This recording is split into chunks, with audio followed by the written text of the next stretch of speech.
Bom, pessoal, vamos começar aqui. Primeiramente, boa tarde. Meu nome é Arthur Miranda. Eu sou gerente de PDI das empresas aqui do Grupo Geopar.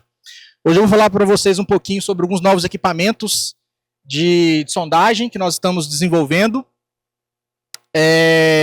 Hoje o foco dessa apresentação vai ser na empresa GeoBit. Deixa eu só entender o laser aqui, que ele parou de funcionar. Bom, o laser parou de funcionar, mas vamos lá, sem ele então. Primeiramente, vou contar para vocês um pouquinho da história da GeoBit. A GeoBit é uma empresa fundada dentro do Grupo Geopar em 2017.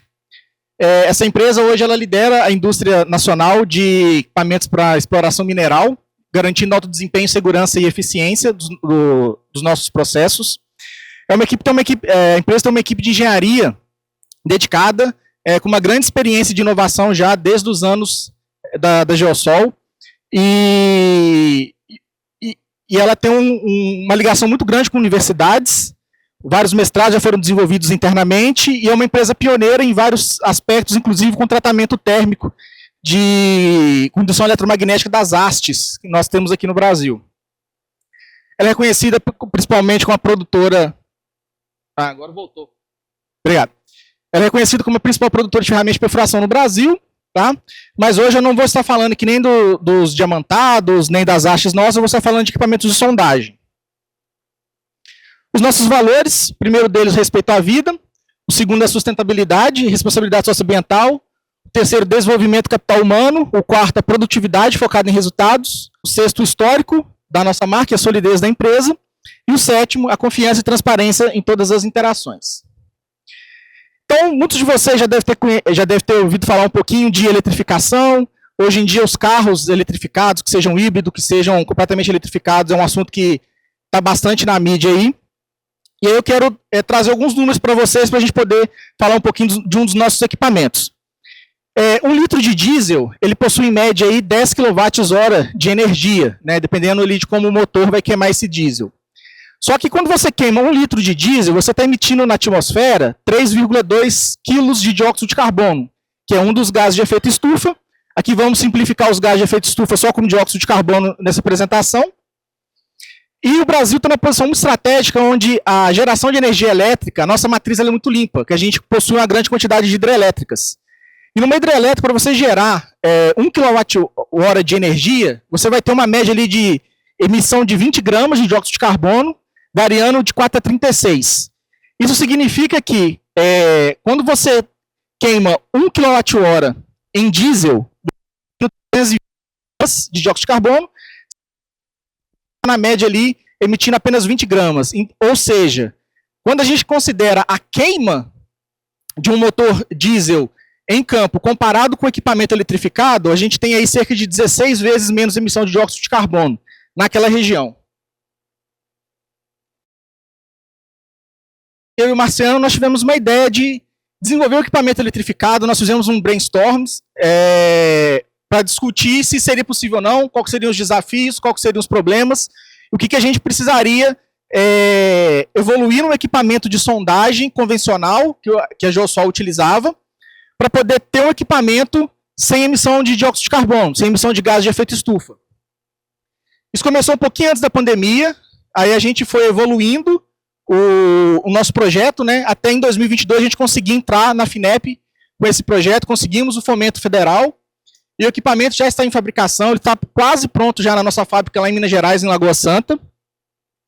E aí, o que nós buscamos fazer com este equipamento? Para que fosse possível desenvolver a sonda com uma bateria que fosse capaz de tocar o equipamento, ter uma autonomia bacana, a gente precisava mexer muito na eficiência energética do equipamento. Como é que funciona hoje uma sonda hidráulica convencional, né? Mesmo as que são fabricadas pela GeoBit ou as que são fabricadas em qualquer fabricante do mundo. Basicamente, nós temos um motor a diesel acoplado a 2 ou 3 bombas hidráulicas, dependendo do tamanho do equipamento. E este equipamento, quando ele vai queimar o diesel girando as 3 bombas ao mesmo tempo. Mesmo que você necessariamente não precise delas, você precisa, por exemplo, movimentar apenas um guincho, você vai precisar de queimar o diesel, gerar energia mecânica, transferir essa energia mecânica para a bomba, para gerar energia hidráulica, para distribuir essa energia hidráulica, para chegar no motor, para converter em energia mecânica de novo, para você ter, por exemplo, um guincho funcionando. Então, isso aqui, energeticamente falando, o que a gente tem na indústria até hoje, funciona muito bem, mas do ponto de vista de energia não é o ápice. Então, nós desenvolvemos um equipamento que já tem a patente, onde nós conseguimos ter motores elétricos específicos para cada atividade. Então, os motores eles são dimensionados para aquilo. Do lado de lá, você tem um motor, por exemplo, para girar uma bomba que vai fornecer 250 litros de diesel, 250 litros de vazão hidráulica, sendo que às vezes você está precisando de 30, 40, e são 3 bombas ligadas ao mesmo tempo. Então, o equipamento ele não é energeticamente eficiente. No nosso projeto, na nossa patente, nós desenvolvemos um equipamento que ele tem motores específicos projetados para aquela ação, de forma que a gente consuma muito menos energia. E aí, voltando aqui um lembrete do slide anterior, não é toda hora que o laser funciona. Não sei se é a distância do computador aqui. Não, eu estou segurando. Enfim, vamos sem. Então, lembrando aqui, a gente tem um consumo, se o equipamento for movido por uma energia proveniente de hidrelétrica, a gente vai ter 4 a 36 gramas por cada quilowatt, sendo que nós estaremos consumindo muito menos quilowatt, porque o equipamento ele é muito mais eficiente. Então, se no slide anterior eu falei que a gente poderia chegar ali a 16 vezes de redução de emissão de dióxido de carbono, quando a gente considera isso aqui, a gente vai ter uma redução muito maior, a gente vai ter um equipamento que emite muito menos gás de efeito estufa. Outra questão interessante também são redução de ruídos. Provavelmente os senhores, todo mundo que já conhece a mineração, já deve ter visto alguma mineração que é próxima a alguma comunidade, alguma cidade, um distrito, alguma coisa. Existem vários níveis de interação entre uma mineradora e a comunidade, e existem relações em que, às vezes, a própria comunidade tem o poder de, às vezes, ligar num telefonema e mandar para a mina, por causa de excesso de barulho. E a nossa ideia é que este equipamento, por ser eletrificado, ele não tem um motor diesel, ele emite muito menos ruídos. O ruído que vai ainda continuar nesse equipamento é do mandril, então vai depender também de qual material que está sendo perfurado. Esse material ele vai fazer o equipamento vibrar, então a gente vai ter uma emissão de ruídos ainda, porém a gente vai ter uma redução drástica, e aqui a gente vai conseguir trabalhar mais próximo às comunidades também, fazendo exploração. O segundo equipamento que eu tenho para falar para vocês hoje é uma sonda de CPTU remoto. Isso aqui é uma demanda que vem dos problemas das barragens, onde a gente precisa fazer alguns ensaios geotécnicos para avaliar a estabilidade da barragem. E algumas delas, esse equipamento não pode ser tripulado. Existe necessidade de você enviar o equipamento, realizar um ensaio de CPTU, sem que pessoas estejam expostas na barragem. Então, nós partimos de uma necessidade de desenvolver um equipamento que ele pudesse realizar este ensaio em uma barragem não tripulada. E para isso a gente estudou muito robustez e redundância de um equipamento para CPTU, até pensando quase em nível aeronáutico, onde nós temos, por exemplo, 2 motores diesel. Esses motores aqui eles vão trabalhar em paralelo.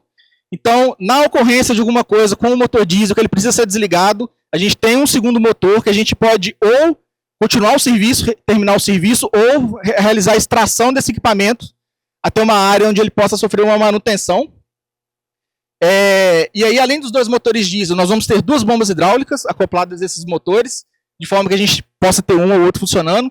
2 alternadores trifásicos, da mesma forma, se um alternador parar de funcionar por algum motivo, nós temos ainda o outro para poder funcionar. E nós vamos ter 2 tanques de combustíveis também para evitar uma contaminação de diesel de um motor para o outro. A ideia é que esse equipamento ele seja aberto na região dos motores, que na eventualidade de necessidade de uma manutenção via helicóptero, por exemplo, não precisa se abrir carenagem, não precisa abrir o capô da sonda para se ter acesso a uma manutenção. Então o equipamento ele vai aberto mesmo para facilitar se existir uma necessidade. Então dessa forma a gente consegue ter um equipamento que ele vai operar dentro de uma barragem de forma não tripulada, segura, e em eventualidade a gente consegue recuperar o equipamento de forma simples. Ele vai operar com um robô, então a gente tem um robozinho aqui para realizar a manobra das hastes. Esse robô ele precisa de uma energia elétrica maior, então por isso nós temos os alternadores trifásicos, e nós temos o no-break. Esse no-break, na eventualidade de não ter os motores funcionando, não ter os geradores trabalhando, esse no-break ele permite que a gente opere o robô por alguns minutos, e também nós vamos ter um sistema hidráulico auxiliar para fazer algum serviço, como, por exemplo, levantar a patola do equipamento. E aí a gente consegue rebocá-lo com outro equipamento não tripulado. Vamos utilizar o equipamento CPTU acústico, ou seja, não precisa passar os cabos por dentro das hastes do CPTU para realizar o ensaio. Movimentação sobre esteiras do tipo metálico, não é esteira de borracha. E a operação dela vai ser remota. Como é que vai ser essa operação? Então nós vamos chegar com uma van até onde for possível, dentro da infraestrutura da mina. Essa van, ela vai ter, além da operação do equipamento, né, o visor com os manômetros, as informações todas, nós vamos ter também câmeras externas e internas do equipamento, onde nós vamos utilizar para fazer a navegação até o ponto de operação do ensaio. E nós vamos ter também câmeras internas para poder acompanhar o procedimento, acompanhar o trabalho do robô, acompanhar o ensaio, se alguma coisa saiu do planejado ou não. Nós não oferecemos a infra de comunicação, então a infra de comunicação pertence ao cliente, pertence à mineradora, e nós já temos uma empresa para fazer o nosso primeiro serviço, mas não impede que outras infras de outras marcas também possam ser comunicadas nesse equipamento. Ele também pode ser operado localmente, se for o caso, de uma demanda, mas a principal função dele é remoto. Este é um equipamento GeoBit, que ele vai ser operado pela rede, então o pessoal da rede está aqui, o Vander está aqui. Se alguém tiver um interesse, pode contactar eles aí para poder fazer um orçamento desse serviço. Essa é uma máquina que também está em fabricação lá em Lagoa Santa, fica pronta esse ano também, e a gente esse ano já vai estar fazendo alguns ensaios já em um cliente da rede. Bom, o que eu tinha para falar era isso. Vou abrir para algumas perguntas de vocês. Oi, alô? Tá dando para ouvir?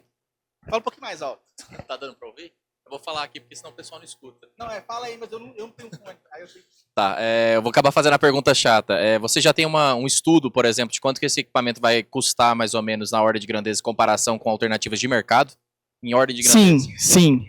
O equipamento ele já foi fabricado. A gente já está no final da montagem dele para fazer os primeiros testes dele em campo. A grande questão é a bateria. Assim como veículos elétricos, qualquer equipamento eletrificado, a grande questão é a bateria. A sonda ela tem um preço bacana de fabricação, o que encarece realmente as baterias. Mas não é nada estratosférico, não é nada que impeça a viabilidade do projeto a longo prazo. E em questão também de produtividade, você já tem um estudo mais ou menos de quanto que essa produtividade, a praticabilidade dela frente aos equipamentos convencionais? Uhum. Sim, o equipamento ele foi desenvolvido para atender o mesmo equipamento hidráulico. Então, tudo é semelhante. Então, a força dos guinchos são iguais, a força de pull-up, a força de pull-down, tudo é padrão dos nossos equipamentos hidráulicos. Então, a gente não vai ter uma diferença de operação. O mesmo soldador que sempre trabalhou com equipamento hidráulico, ele vai operar o equipamento elétrico do mesmo jeito. Ele vai ter que aprender que, eu não vou estar olhando o manômetro de pressão hidráulica, agora eu vou estar olhando o manômetro de corrente elétrica. Então, ele vai ter alguns ajustes ali de padrão, de fundo de escala, que ele vai ter que entender que está mudando de hidráulica para elétrica. Mas a operação do equipamento é exatamente a mesma. Isso, O Marcelo está lembrando aqui que nós temos o equipamento nosso normal a diesel, ele é todo instrumentado, então a gente consegue ter o histórico de operação desse equipamento, né, todas as forças que ele fez ao longo dos anos. Então, a partir desses dados, a gente faz os cálculos e chega no equipamento que tem a mesma capacidade. Opa, parabéns aí pelo trabalho de todos vocês.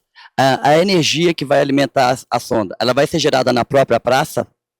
Não, a gente precisaria de uma praça muito grande, né? A gente precisaria talvez de painéis solares muito grandes.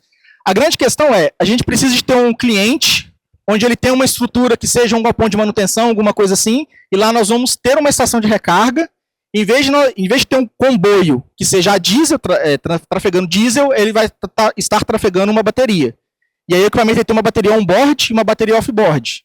A bateria on-board quando eu precisar de andar com ele, fazer algum serviço, e a off-board é para operação mesmo. Eu levo a bateria lá e opero com ela, depois eu tiro ela para carregar. Boa tarde, tudo bom? Qual o peso dessa bateria e algo que você possa depois trocar, pegar uma sonda a diesel e substituir e ela virar uma sonda assim? Boa pergunta. Primeiro o peso da bateria. Ela pesa um pouco mais que um motor a diesel.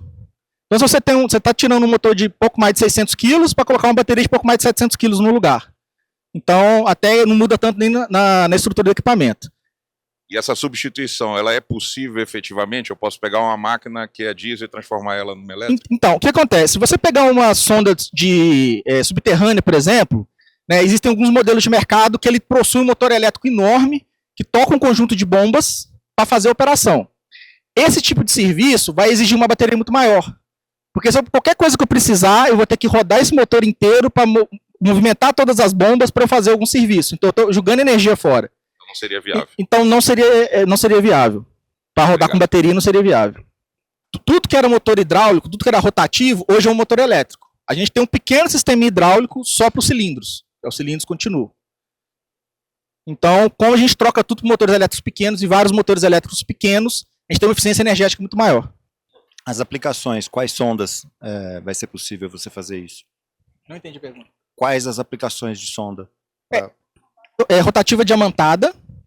Então, do mesmo jeito que a Geosol opera a sonda dela hidráulica, por exemplo, com motor diesel convencional, os mesmos serviços a gente vai conseguir. Tanto minério de ferro quanto para rocha, exatamente o mesmo tipo de sondagem diamantada. Testemunhada. Não, ela é testemunhada. Sondagem rotativa diamantada é testemunhada. Provavelmente nós vamos fazer um projeto depois de um RC. Mas ainda não. Aqui, ó. Uma dúvida. Eu fiquei preocupado no comentário ali da bateria. Essas baterias, no caso, aqui o comboio estaria trazendo, elas teriam também esse peso mais ou menos 600 quilos? Ou seja, a substituição dela ali em campo teria de ser feita auxiliada por um guindaste? Não, a ideia é que a gente tenha um sistema de carretinha mesmo. Então eu tenho uma carretinha, para a carretinha lá, conecta a bateria no equipamento, e aí eu tiro a outra carretinha e levo para carregar. Então não precisa de guindaste, não precisa de levantamento de peso, é só literalmente 2 chicotinhos. Você para a bateria do lado lá, conecta ali, tira a descarregada, conecta a nova, e aí vai operar. Essa bateria a gente não tem ela dimensionada ainda, essa bateria off-board. Eu preciso rodar o equipamento em campo primeiro, para eu consumir, para eu conferir o consumo, e aí, quando eu souber exatamente o consumo que eu tenho meu sistema inteiro, porque assim, eu posso fazer cálculos teóricos utilizando o equipamento antigo, mas o equipamento antigo ele joga muita energia fora porque está tudo ligado ao mesmo tempo. Então, esse sistema novo precisa ainda mensurar, a gente já está no plano nosso mensurar primeiro, para depois dimensionar a bateria. Perfeito. Bateria é uma coisa muito interessante, mas você não está levantando aqui porque o custo da bateria é alto, né? Quando a gente começou esse projeto alguns anos atrás, no início da pandemia mesmo, a gente orçou uma bateria lá que a empresa queria oferecer literalmente uma carreta de 13 metros de comprimento de bateria para a gente. Só que aí as tecnologias mudam, as coisas evoluem muito rápido. Então a gente precisa mensurar a bateria correta para não ter desperdício financeiro. Mas já mudou muito, já caiu bastante o preço das baterias em 5 anos para cá. Perfeito. E essa preocupação da bateria também seria relativa à minha segunda pergunta, que é, no caso, se existe um pensamento de trabalhar com sistemas de baterias, vamos dizer assim, mais comuns em mercado, para que facilite a questão de manutenção, reparo, substituição, e a gente não fique tão dependente de uma bateria que sai de linha muito rápido.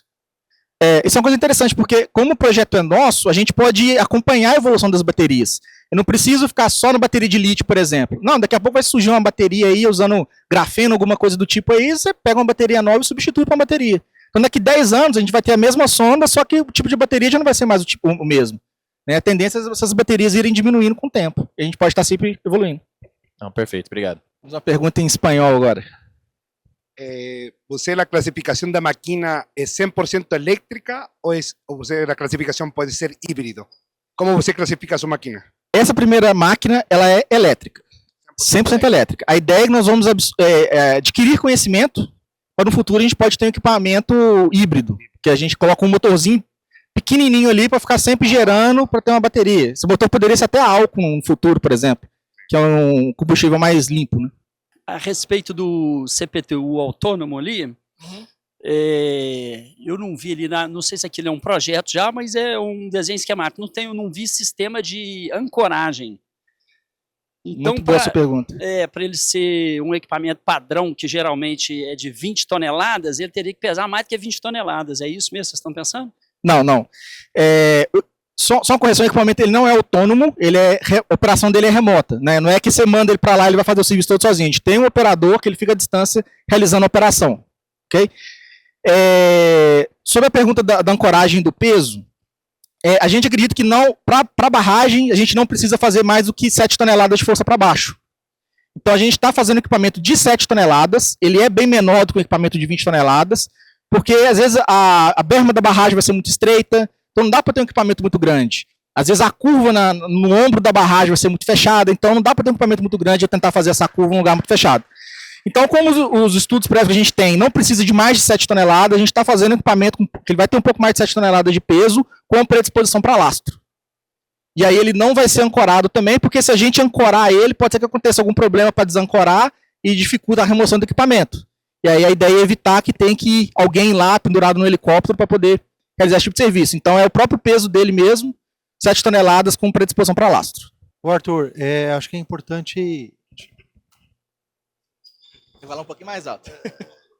É importante, de repente, falar as aplicações, né, fora o CPTU, também a instrumentação hidrogeológica, né, que é possível executar com o piezômetro de puxim, de cravação, né, que você crava ele, né, então colocar as aplicações, acho que é importante falar também, porque assim, fora a parte do CPTU, também é possível executar também a parte da instrumentação.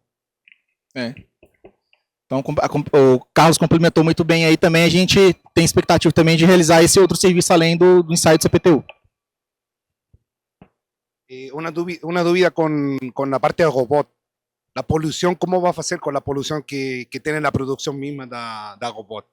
Porque el robot tiene componentes muy electrónicos, todo electrónico. Mas la polución es un problema que siempre tem para todo robot, é muito delicado. Mas, só explicando, aonde o robô fica é todo vedado, tudo fechado.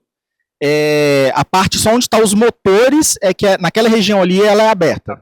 E a gente tem uma parede de corta-fogo ali, então a gente tem um lugar completamente isolado, né, para não entrar poeira, não entrar água, não ter nada. E a gente consegue ter o robô ali, isolado, e se der manutenção, só na parte do motor. Hay controle de umidade, poluição. Isso. Essa parte, ela é toda fechada, onde fica o robô aqui. Inclusive o no-break também ele não pode ver chuva, água, ele não é um equipamento de mineração, ele é um equipamento mais de informática, né? Então ele tem que estar em um ambiente fechado. Então aqui tudo vedado, né? A gente tem essa parte aqui para quando subir o avanço, não é tudo aqui é vedado, para não ter risco.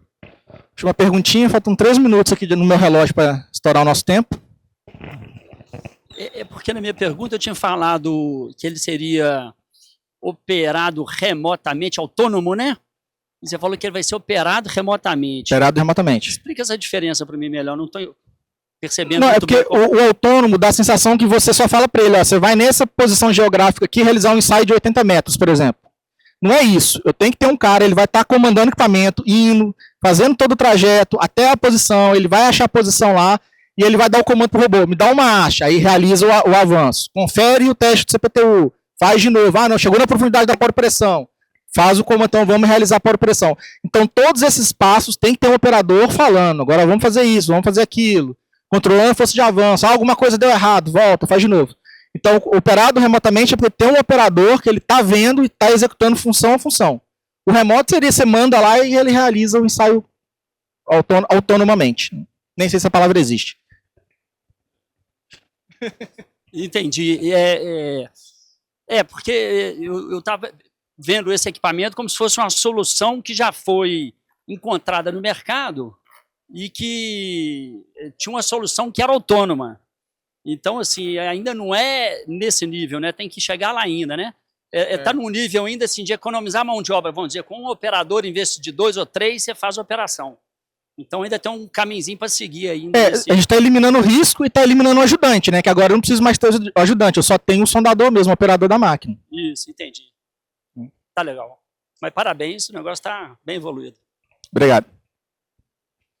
Então é isso, pessoal. Nosso horário aqui já se encerrou. Vamos passar para a próxima reunião do dia. Obrigado.